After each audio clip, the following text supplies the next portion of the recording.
गरीबों का लॉकडाउन। ये कहानी एक गरीब मजदूर आदमी भोला की है, जो अपने पूरे परिवार को लेकर काम की तलाश में गांव से शहर आ गया।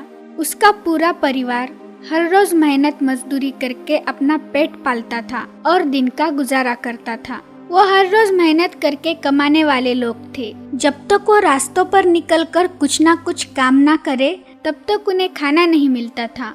बड़े ही मुश्किल से उन्हें खाना मिलता था और उनके दिन कट रहे थे। तो ऐसे ही एक दिन क्या हुआ, वो परिवार दिन भर मेहनत मजदूरी करके रात को फुटपाथ पर बनाई झुग्गी में सो गया। और दूसरे दिन जब वो रोज की तरह काम पर निकल रहे थे, तो उन्हें पूरी सड़क सुनसान दिखती है। रास्तों पर कोई गाड़ियां नहीं दिखती, यहाँ तक कि दूर दूर तक कोई आदमी भी नजर नहीं आता। फिर भोला थोड़ा आगे जाकर देखता है, तभी पीछे से जोर से एक डंडा उस पर पड़ता है। वो घबराकर झट से पीछे देखता है तो उसे दिखता है एक पुलिस वाला डंडे से मार रहा है। साहब रुक जाओ साहब क्यों मार रहे हो साहब?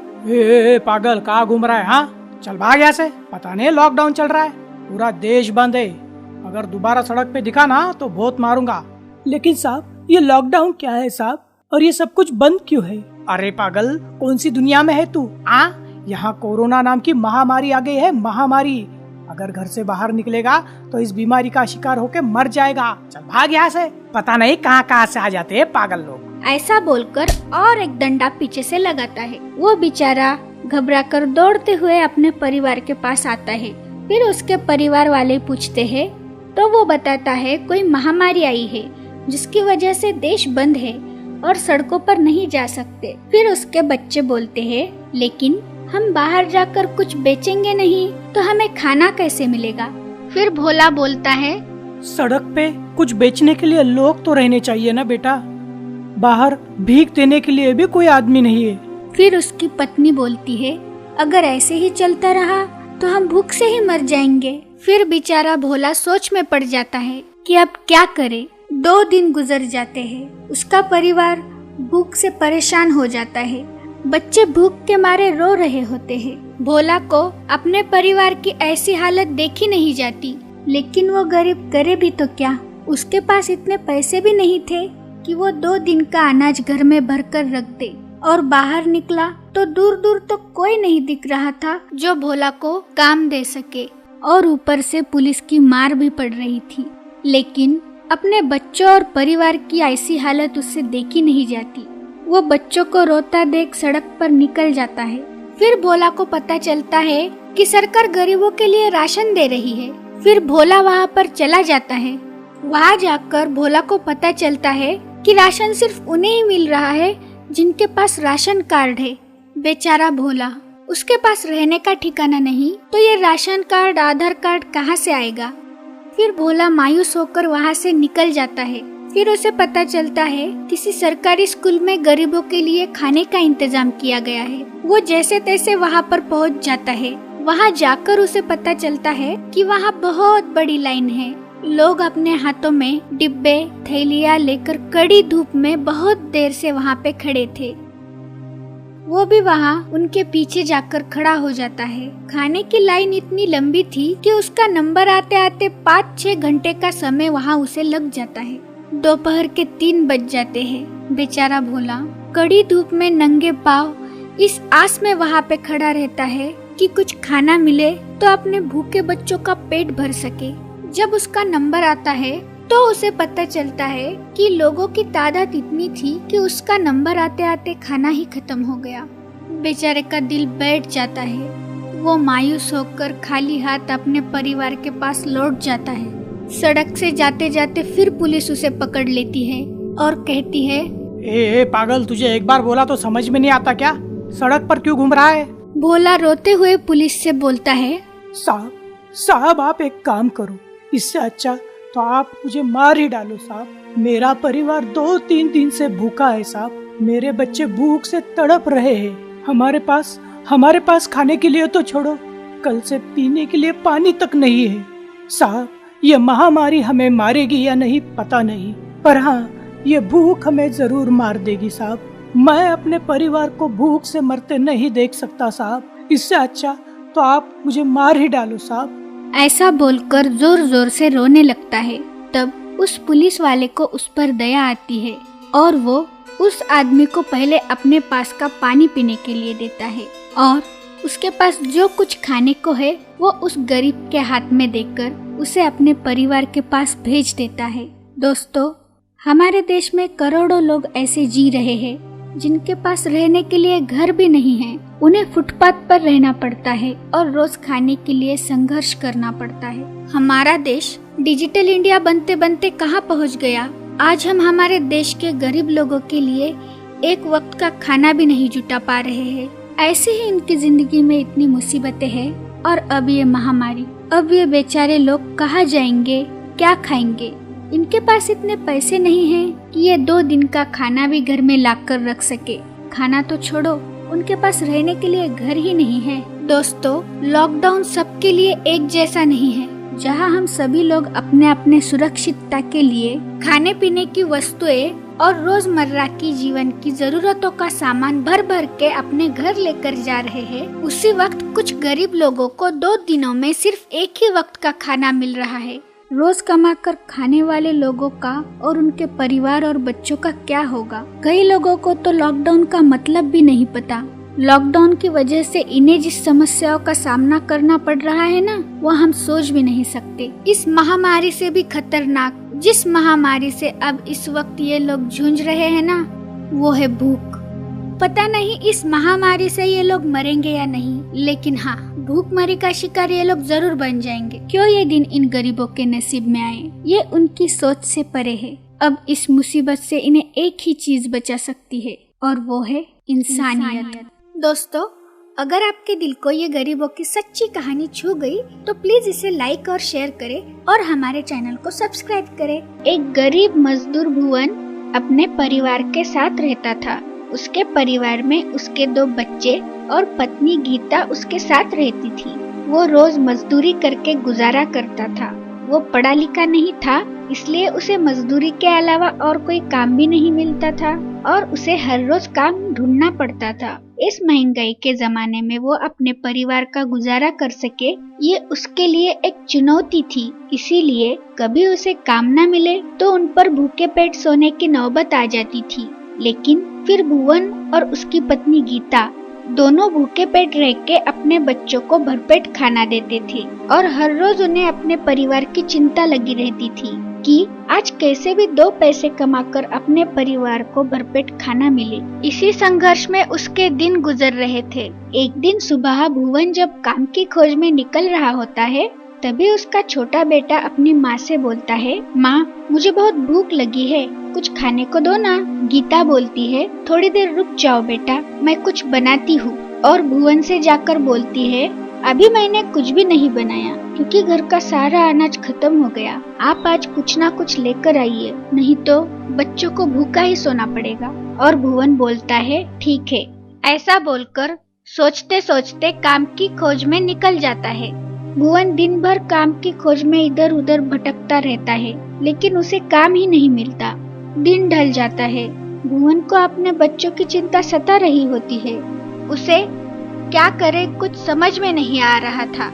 निराश होकर भुवन घर वापस जा रहा होता है, तभी आगे जाकर उसे एक शादी का मंडप लगा हुआ दिखता है और भुवन सोचता है शायद यहाँ कुछ काम मिल जाए। फिर भुवन वहाँ पर जाकर पूछता है, साहब कुछ काम है तो दीजिए। वो आदमी बोलता है, काम तो बहुत है, बर्तन साफ करेगा? हाँ हाँ भाई साहब, जो भी काम हो करूँगा, मुझे बस काम दे दीजिए। आदमी बोलता है, ठीक है, आ जाओ। ऐसा बोलकर भुवन को अंदर ले जाता है। फिर भुवन बर्तन साफ करने लगता है और बर्तन साफ करते करते वो देखता है लोगों ने अच्छी अच्छी मिठाइयाँ थाली में ही फेंक दी थी।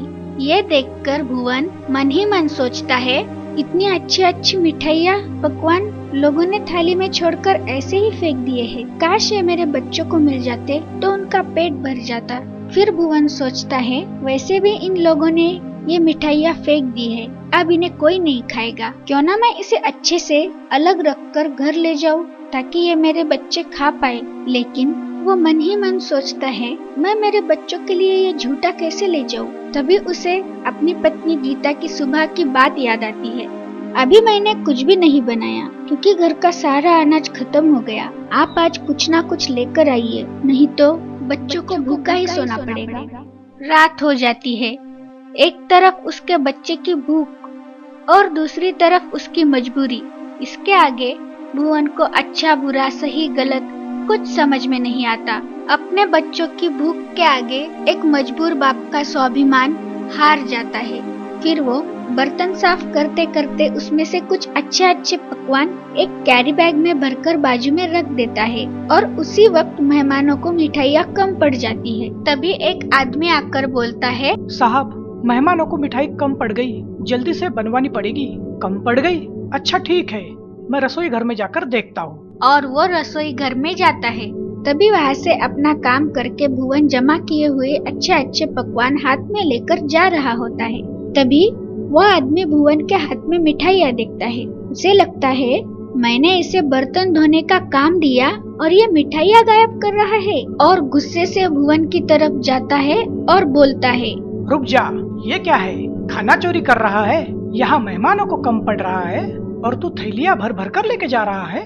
रुक, अभी तुझे सबक सिखाता हूँ। भुवन डर कर बोलता है, नहीं नहीं साहब, मैंने चोरी नहीं की।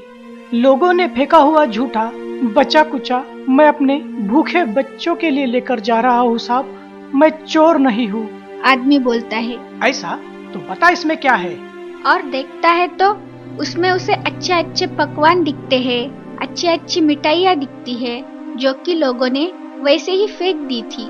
और मिठाइयाँ देखकर वो बोलता है, ये तो झूठे नहीं दिख रहे हैं, ये तो अच्छे अच्छे मिठाई और पकवान दिख रहे हैं। और भुवन से बोलता है, झूठ बोलता है, बच्चे का नाम लेकर चोरी करता है। रुक, तुझे अभी सबक सिखाता हूँ। और ऐसा बोलकर उसे मारने लगता है। ये सब देखकर वहाँ पर भीड़ जमा हो जाती है। जैसे ही लोगों को पता चलता है कि ये चोर है, बजाय ये जाने कि उसने क्या चुराया है और क्यों चुराया है, लोग उसे पीटने के लिए दौड़ पड़ते हैं। भुवन को मारता देख पूरा झुंड उस पर हाथ साफ कर देता है। मारने वालों में से आधे लोगों को ये पता भी नहीं रहता कि वो किसे और क्यों मार रहे हैं। लोग उसकी मजबूरी देख ही नहीं पाते, बस चोर समझकर मारना चालू कर देते हैं। एक गरीब मजबूर आदमी को मारकर ऐसा महसूस कर लेते हैं कि उन्होंने बहुत बहादुरी का काम किया है। भुवन को इतना मारते हैं कि अधमरी हालत में बेहोश और लहूलुहान होकर वो वहीं पर गिर जाता है। बेचारा भुवन, काम के पैसे तो मिले नहीं और ऊपर से बहुत मार पड़ी। वो आखिर तक ये समझ ही नहीं पाया कि आखिर मेरी गलती क्या थी जो मैं इस भीड़ की मार का शिकार बन गया। दोस्तों, हम ऐसे पढ़े लिखे लोगों के समाज में जी रहे हैं जहां हमें अच्छा बुरा, अमीर गरीब, चोरी या मजबूरी, इनमें फर्क ही नजर नहीं आता। ऐसे कई मजबूर भुवन हैं जो समाज की हिंसक भीड़ का शिकार बन जाते हैं और कभी अपने घर वापस लौट ही नहीं पाते। तो दोस्तों, कभी भी किसी गरीब की मजबूरी और उसके हालातों को समझो। एक गांव में भानुदास नाम का एक गरीब आदमी रहता था जो अपना और अपने परिवार का पेट पालने के लिए बहुत मेहनत करता था। कभी सब्जी का ठेला लगाता था तो कभी मजदूरी करता था। जो भी काम मिले वो करता था और उसी आमदनी से वो अपने परिवार का गुजारा करता था। जिस दिन भानुदास को काम नहीं मिला, उस दिन उसका परिवार भूखा ही रहता था। वो इतनी आमदनी नहीं जुटा पाता था कि उसके परिवार की हर जरूरतें पूरी करे, पर मेहनत करने की उसकी नीयत रहती थी। एक दिन भानुदास का बेटा उसके साथ बाजार गया था तो उसकी नजर एक साइकिल पे गई। साइकिल देखकर भानुदास का बेटा बहुत खुश हो गया, पर अपने पिताजी उसे खरीद कर नहीं दे सकते, ये भी उसे पता था। इसलिए वो अपने पिताजी को कभी कुछ मांगता नहीं था। लेकिन अपने बेटे की साइकिल को देखकर खुशी और उसे पाने की चाह भानुदास को समझ में आती है, पर वो ये जानकर अनजान बनता है और इस बात को अपने दिल में ही रखता है। भानुदास को अपने बेटे को साइकिल खरीद कर देने की बहुत ख्वाहिश थी, पर उसकी महीने भर की कमाई से भी वो साइकिल खरीद नहीं सकता था। पर उसने मन ही मन ठान लिया था कि मैं अपने बेटे के जन्मदिन पर उसे साइकिल जरूर खरीद कर दूंगा। और उस दिन से वो ज्यादा मेहनत करके पैसे इकट्ठा कर रहा था। खुद सिर्फ एक वक्त का खाना खाता था, पर पूरे पैसे बचाने की कोशिश करता था। फिर कुछ दिनों बाद भानुदास के बेटे का जन्मदिन आया। जन्मदिन के दिन भानुदास ने अपने बेटे को बता दिया, बेटा मैं आज तुम्हारे लिए साइकिल खरीद कर लाऊंगा। ये सुनकर भानुदास का बेटा बहुत खुश हो गया। अपने बेटे की खुशी देखकर भानुदास भी खुश हो गया और वो काम पर चला गया। भानुदास जब साइकिल की दुकान में गया तो उसे पता चला उसने जितने पैसे जमा किए हैं उससे वो साइकिल नहीं खरीद सकता। साइकिल के लिए उसे और थोड़े पैसों की जरूरत थी। तो भानुदास थोड़ा मायूस हो गया। उसे आज ही वो साइकिल खरीदनी थी। फिर भानुदास ने सारे पैसे की सब्जी खरीद ली और बाजार में बेचने लगा। उसने सोचा शाम तक सब्जी बेचकर आसानी से 4 पैसे ज्यादा कमा लूंगा और अपने बेटे के लिए साइकिल खरीद सकूंगा। पर किस्मत को कुछ और ही मंजूर था। कुछ देर बाद अचानक उस बाजार में भागदौड़ मच जाती है। कुछ राजनीतिक लोग भारत बंद के नारे देते हुए आते हैं। दंगा फसाद करके बाजार बंद करवा देते हैं। एक आदमी भानुदास को कहता है, ए सब्जी वाले, चलो उठा तेरा बोरिया बिस्तरा और भाग यहाँ से। पता नहीं आज भारत बंद का ऐलान किया है मंत्री जी ने। भानुदास सोच में गिर गया कि इस सब्जी का अब मैं क्या करूं। तभी एक दंगा फसाद वाला आदमियों का झुंड बाजार की तरफ आता है और वो लोग बाजार की सारी सब्जियां और उनके ठेले जमीन पर गिरा देते हैं और वहाँ के गरीब लोगों को मारपीट करते हैं और अपने राजनीतिक पार्टी के नारे देते हैं। भानुदास की पूरी सब्जी जमीन पर बिखेर जाती है। बेचारा उस सब्जी को अपने हाथों से समेट रहा था। तभी उसे कुछ लोग पीटते हैं। बेचारे के पूरे कपड़े फट जाते हैं। भानुदास नीचे बैठ जाता है और अपनी बर्बाद हुई सब्जी को देखता है और साथ में अपने बच्चे के साइकिल के ख्वाब को भी। शाम हो जाती है। भानुदास का बेटा साइकिल की चाह में अपने पिता की राह देखता है। वही भानुदास बाजार में बैठा सोचता है, मेरी इतने दिनों की मेहनत इन लोगों ने अपने पैरों तले से कुचल दी। भानुदास बहुत दुखी हो गया। उसे समझ नहीं आ रहा था घर जाकर अपने बेटे को क्या जवाब दूं। फिर वो सोचता है कि देर से घर जाऊंगा ताकि बेटा सो जाए और उसे कोई जवाब नहीं देना पड़े। लेकिन जब वो घर जाता है तो वो देखता है बेटा उसकी राह देखते हुए सोता ही नहीं। बेटा जैसे ही अपने पिता को आते हुए देखता है वो झट से दरवाजे की तरफ जाता है और जैसे ही दरवाजा खोलता है तो अपने पिताजी को देखता है। उसके पिताजी के साथ उसे साइकिल नजर नहीं आती। भानुदास के हाथों में कीचड़ से भरी हुई सब्जियों की बोरी, उसके फटे हुए कपड़े, बदन पे कुछ चोटें और आंखों में पानी। ये सब देखकर बेटा घबरा जाता है। कुछ देर दोनों एक दूसरे को निशब्द होकर देखते रहते हैं। भानुदास बोलता है, मुझे माफ कर दे बेटा, मैं तुम्हारे लिए साइकिल नहीं ला पाया। बेटा बोलता है, अब मुझे साइकिल नहीं चाहिए पिताजी। दोस्तों, हम इस कहानी के जरिए आपको ये मैसेज देना चाहते हैं कि कुछ लोग अपने मतलब के लिए और राजनीतिक स्वार्थ के लिए भारत बंद का ऐलान कर देते हैं, बिना ये सोचे कि इसका आम गरीब लोगों पर क्या असर होगा। कुछ लोगों के लिए भारत बंद करना आम बात है, पर गरीबों के लिए ये बहुत बड़ा श्राप है। इस देश में बहुत सारे लोग ऐसे हैं जिनके घर का चूल्हा तभी जलता है जब वो दिन भर कुछ काम करके 4 पैसे कमा कर लाते हैं। जिस दिन उन्हें काम नहीं मिला, समझो उस दिन उनके परिवार को भूखा ही सोना पड़ता है। दोस्तों, कई लोगों की कड़ी मेहनत और कुर्बानियों के बाद ये देश आजाद हुआ है, चल रहा है। इसे कभी बंद मत होने देना। जय हिंद।